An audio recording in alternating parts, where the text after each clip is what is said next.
Hello दोस्तों, नमस्कार। आज के जो वीडियो का अपना लेसन प्लान में टॉपिक रहेगा लाभ हानि।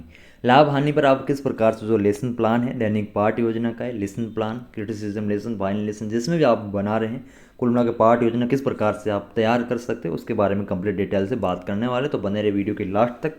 और यदि चैनल पेज पर नए हैं तो चैनल को सब्सक्राइब करें, साथ ही बेल आइकन को प्रेस करें ताकि आगे भी जो भी वीडियो रहे उसकी भी आपको नोटिफिकेशन वगैरह मिल सके। साथ ही वीडियो को डिस्क्रिप्शन टेलीग्राम जो चैनल की लिंक दे रखी वहाँ पे आपको कंप्लीट जो पीडीएफ के रूप में मिल जाएंगे, और भी जो बीएड से संबंधित एजुकेशन टीचिंग ट्रेनिंग के संबंधित जो भी है डिटेल है वो पीडीएफ जो मटेरियल है वो आपको वहाँ पे मिल जाएगा। तो चलिए वीडियो स्टार्ट करते हैं बिना किसी को टाइम वेस्ट किए। जो अपना टॉपिक प्रकरण है लाभ हानि, लाभ हानि पर किस प्रकार से जो अपन लेसन प्लान है वो कर सकते हैं। तो सबसे पहले परिचयात्मक सूचना जो आ गई है यहाँ पे अपन जो भी जनरल है ये कर किस सब्जेक्ट अवधि जो विद्यालय कालांश दिनांक जो किस क्लास से ले रखा है वो आ गया। फिर प्रकरण जो टॉपिक है टॉपिक को आपको रेखांकित कर लेंगे, जो रेखांकित हो जाने के बाद में पाठ का महत्व, विद्यार्थी लाभ हानि के बारे में जान सकेंगे, लाभ हानि संबंधित तथ्यों का उपयोग अपने दैनिक जीवन में होने वाली घटनाओं में भी कर सकेंगे। फिर विषय वस्तु विश्लेषण जो अपना कंटेंट एनालिसिस है, टॉपिक में क्या क्या करवा रहे हैं, कौन सा टीचिंग पॉइंट ले रहे हैं, सब पॉइंट ले रहे हैं, उसका जो विस्तार जो संक्षिप्त में एक यानी बताना रहता है कंटेंट एनालिसिस। यहाँ पे तो आ जाएगी लाभ हानि की अवधारणा, लाभ हानि क्या क्या है, लाभ हानि प्रतिशत, ये आ गया। उसके बाद में विशिष्ट उद्देश्य, विशिष्ट उद्देश्य में क्रम संख्या, उद्देश्य, अपेक्षित, व्यवहारगत परिवर्तन। जो विशिष्ट उद्देश्य ले रहे हैं ज्ञानात्मक, सबसे पहले तो विद्यार्थी लाभ हानि को परिभाषित कर सकेंगे, विद्यार्थी लाभ हानि सूत्रों का जो प्रत्यास्मरण कर सकेंगे। यहाँ पे लाभ हानि जो प्रतिशत के सूत्र हैं उनका भी प्रत्यास्मरण कर सकेंगे, ये भी पॉइंट अपन लिख सकते हैं। विद्यार्थी लाभ हानि में तुलना कर सकेंगे, यहाँ पे लाभ हानि में अंतर कर सकेंगे, विद्यार्थी लाभ हानि को अपने शब्दों में भी समझा सकेंगे। यह आ गया जो अवबोध में, यहाँ तक हो गया प्रत्यास्मरण तक। फिर अंतर और तुलना और अपने भाषा में समझा सकेंगे, व्याख्या कर सकेंगे, ये हो गया अवबोध में। फिर ज्ञानोपयोग, विद्यार्थी अपने जीवन में होने वाले दैनिक घटनाओं का जो लाभ हानि वो उनके प्रतिशत को समझ सकेंगे, साथ ही अपने दैनिक जीवन या फिर जो अपन उच्च कक्षाओं में कह सकते हैं उपयोग कर सकेंगे। फिर कौशल, विद्यार्थी जहाँ जहाँ लाभ हानि हो रही है उसको सूचीबद्ध कर सकेंगे, यानी कि दैनिक जीवन में हो या फिर जो भी वो कार्य कर रहे हैं उसमें लाभ हानि जहाँ जहाँ हो रही है उसकी लिस्ट बना सकेंगे। विद्यार्थी सूत्रों के माध्यम से लाभ हानि जो प्रतिशत है वो निकाल सकेंगे, निकालने में दक्ष होंगे या कौशल प्राप्त करेंगे, जो भी लिख सकते हैं। ये हो गया कौशल में। फिर आता है शिक्षण सहायक सामग्री, इसमें आपके जो कक्षा उपयोगी सामग्री या फिर अदर जो भी आप टीएलएम वगैरह यूज़ ले रहे हैं वो आ गया। तो इसमें चौक, श्यामपट्ट, डस्टर, लपेट फलक, संकेतक। फिर आती हैं आपकी जो विधियाँ, शिक्षण विधिया और प्रविधियाँ, तो व्याख्या विधि, उदाहरण विधि, प्रश्नोत्तर, प्रविधि। पूर्व ज्ञान, विद्यार्थी क्रम मूल्य, विक्रम मूल्य, लाभ हानि की सामान्य जानकारी रखते हैं। फिर प्रस्तावना, पूर्व ज्ञान के बाद जस्ट होता है प्रस्तावना। प्रस्तावना जो कि टॉपिक पे आने के लिए जो की जाती है, छात्र अध्यापक किस माध्यम से जो कर रहा है वो भी यहाँ पे इंक्लूड कर सकते हैं। तो छात्र अध्यापक कथन सुनाते हुए प्रश्नोत्तर के माध्यम से जो प्रस्तावना करेगा, प्रस्तावना की जो यहाँ पे सूची बना दी, क्रम संख्या, छात्र अध्यापक क्रिया आ गई, सुविधा प्रदाता क्रिया लिख सकते हैं, या विद्यार्थी अध्यापक, या फिर छात्र अध्यापिका है तो छात्र अध्यापिका क्रिया। फिर छात्र क्रिया, विद्यार्थी क्रिया। छात्र अध्यापक सबसे पहले जो कथन सुनाएगा उसके बाद में जो प्रश्न करेगा, तो विद्यार्थी पहले छात्र अध्यापक, यहाँ पे यदि आप छात्र अध्यापिका छात्र अध्यापिका लिख सकते हैं या फिर सुविधा प्रदाता जो भी लिख सकते हैं। राजू जो कथन सुनाता है फिर उसके बाद सवाल करेगा। तो राजू बाजार से 500 रुपये की एक घड़ी खरीद कर लाता है और उसे 550 रुपये में आगे बेच देता है। ये कथन सुनाने के बाद में सवाल होगा कि राजू ने एक घड़ी का मूल्य क्या दिया था, 500 रुपये। राजू ने घड़ी को कितने रुपए में बेची थी, 550 रुपये में। राजू के घड़ी बेचने पर उसे लाभ हुआ या हानि, तो यहाँ पे आ जाएगा लाभ। फिर लाभ व हानि किन किन स्थितियों में, जो परिस्थितियों में होती है उसका अनुमान कैसे लगाया जाता है, तो ये हो गया संभावित उत्तर। ये हो जाने के बाद में प्रस्तावना होने के बाद में उद्देश्य कथन। बच्चों, आज हम लाभ हानि की अवधारणा तथा लाभ हानि के प्रतिशत के बारे में विस्तार पूर्वक अध्ययन करेंगे। उद्देश्य कथन हो जाने के बाद में प्रस्तुतिकरण, प्रस्तुतिकरण में शिक्षण बिंदु जो अपना टीचिंग पॉइंट आ जाएगा। यहाँ पे जो छात्र अध्यापिका, छात्र अध्यापक, सुविधा प्रदाता, विद्यार्थी अध्यापक क्रिया हो जाएगा। फिर छात्र क्रिया, विद्यार्थी क्रिया, या फिर श्यामपट्ट कार्य। फिर यहाँ पे जो शिक्षण बिंदु जो ले रहे हैं, सबसे पहले लाभ हानि अवधारणा, तो ये जो क्रय मूल्य क्या होता है, विक्रय मूल्य क्या होता है, जिस मूल्य पर वस्तु खरीदी जाती है क्रय मूल्य, विक्रय मूल्य जिस मूल्य पर वस्तु बेची जाती है वो हो गया विक्रय मूल्य। फिर लाभ हानि किन किन स्थितियों में होती है उसका कैसे पता करेंगे, तो ये अपना संभावित हो गया।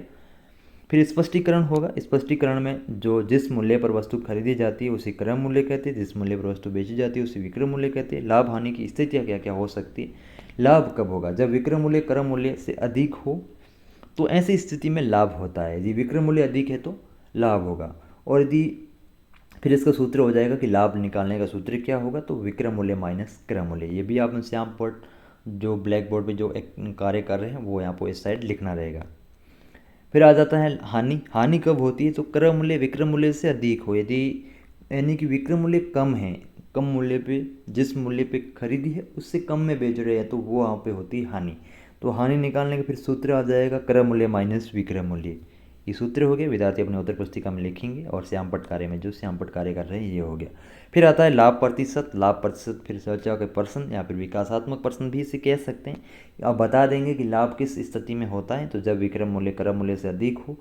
लाभ कैसे निकालते हैं, तो यहाँ पे सूत्र आ गया। फिर लाभ प्रतिशत कैसे निकालते हैं, वहाँ पे लाभ तो निकाले लेकिन लाभ प्रतिशत किस प्रकार से निकालेंगे, तो अब इसका स्पष्टीकरण होगा। छात्र अध्यापक श्यामपट्ट पर लिखते हुए लाभ प्रतिशत सूत्र को स्पष्ट करेगा और उदाहरण लेते हुए समझाएगा। फिर उसका उदाहरण लेते हुए समझाएगा कि यहाँ पे लाभ प्रतिशत हो रहा है और इतना लाभ प्रतिशत हो रहा है। तो यहाँ पे लाभ प्रतिशत का सूत्र आ गया लाभ बटा जो क्रय मूल्य है वो और इंटू 100। लाभ या फिर हानि प्रतिशत जो निकालते हैं वो क्रय मूल्य पे निकालते हैं, और जो ऊपर जो लाभ या हानि जो होती है वो फिर इंटू 100 से कर लेते हैं तो प्रतिशत आ जाता है। फिर हानि प्रतिशत किस प्रकार से निकालेंगे, तो यहाँ पे सबसे पहले वही चर्चा के प्रश्न कि हानि किस स्थिति में कब होती है वो हो गया। हानि निकालने का सूत्र क्या होता है वो आ गया। फिर हानि प्रतिशत निकालना क्या होता है तो ये संभावित हो गया। फिर स्पष्टीकरण वही श्यामपट्ट पर लिखते हुए हानि प्रतिशत सूत्र को उदाहरण लेते हुए समझाएगा। विद्यार्थी उत्तर पुस्तिका में लिखेगा हानि प्रतिशत जो हानि बटा क्रय मूल्य और इंटू 100 हो गया। इसके बाद ये हो जाने के बाद में गतिविधि करवाएगा। छात्र अध्यापक गतिविधि प्रपत्र से संबंधित निर्देश देते हुए विद्यार्थियों को बांटेगा। जो यहाँ पे एक्टिविटी करवा रहा है तो उसमें जो अपन विधि लिखी जो प्रविधि की थी तो वहाँ पे अपन समूह कार्य या फिर गतिविधि प्रपत्र पे करवा रहे हैं, तो वो भी जो शिक्षण प्रविधि है उसमें लिख सकते हैं। या विद्यार्थी अपने ज्ञान एवं समझ के आधार पर अब जो गतिविधि प्रपत्र दे रहे हैं उसको पूर्ण करेंगे। गतिविधि प्रपत्र किस प्रकार से वो भी आगे दिखाने वाले। सारांश कथन गतिविधि जो प्रपत्र इसमें दे रखा है तो मैं दिखा देता हूँ। जैसे कि ये लाभ हानि देख लेते हैं। सारांश कथन यानी गतिविधि प्रपत्र जो उसमें इस प्रकार से जो लिस्ट बना रखी है, यहाँ पे जो दे रखा है क्रय मूल्य और विक्रय मूल्य। फिर यहाँ पे लाभ हानि जो स्थिति हो रही है वो कितनी हो रही है वो, और यहाँ पे लाभ प्रतिशत निकालना रहता है वो यहाँ पे खाली रख रखा है, बाकी यहाँ पे जो लिख रखा है। फिर सारांश कथन बच्चों आज हमने लाभ व हानि की अवधारणा तथा लाभ प्रतिशत व हानि प्रतिशत के बारे में विस्तार पूर्वक अध्ययन किया, ये हो गया। फिर मूल्यांकन प्रश्न। मूल्यांकन प्रश्न में जो MCQ क्वेश्चन जो 2 से 3 क्वेश्चन MCQ क्वेश्चन और उसके बाद में अति लघुतरात्मक और लघुतरात्मक क्वेश्चन। वस्तु जब विक्रय मूल्य क्रय मूल्य से अधिक हो तब क्या होता है, तो यहाँ पे स्थिति दे रखी है और बताना है कि क्या होता है। फिर जब वस्तु का क्रय मूल्य विक्रय मूल्य से अधिक हो तब क्या होता है वो बताना रहता है। लाभ निकालने का सूत्र क्या होता है, हानि प्रतिशत निकालने का सूत्र क्या होता है। लाभ निकालने का और हानि प्रतिशत निकालने का, यहाँ पे लाभ प्रतिशत निकालने का सूत्र क्या होता है, ये अति लघुतरात्मक आ गया।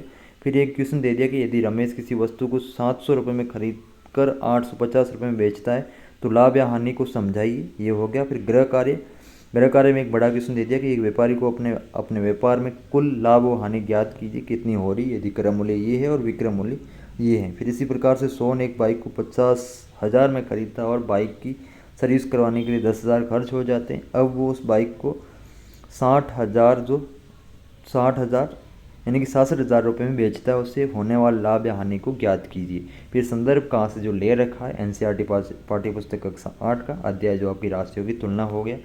ये हो जाने के बाद में कोई भी यदि आप डाउट है तो कमेंट बॉक्स में बता सकते हैं। व्हाट्सअप नंबर भी पिन कर रखें, कोई भी यदि इश्यू है तो व्हाट्सअप कर सकते हैं। बाकी दैनिक पाठ्य योजना जो सब्जेक्ट के अकॉर्डिंग मैंने बना रखे हैं वो भी आप यहाँ से जो देख सकते हैं। वेबसाइट दे रखी है, वेबसाइट की लिंक मैं वीडियो के डिस्क्रिप्शन में जो कि मेंशन करवा दूंगा। यहाँ पे बीएड का मैंने अलग से पेज बना रखा है। बीएड से रिगार्डिंग या फिर एजुकेशन जो डिप्लोमा जो टीचर ट्रेनिंग के संबंधित जो भी मटेरियल है वो भी आपको यहाँ पे मिल जाएंगे।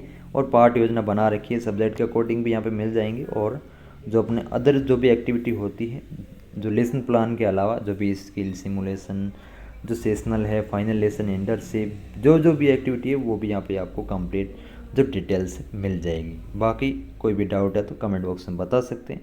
मिलते हैं फिर नेक्स्ट वीडियो में, तब तक के लिए जय हिंद जय भारत।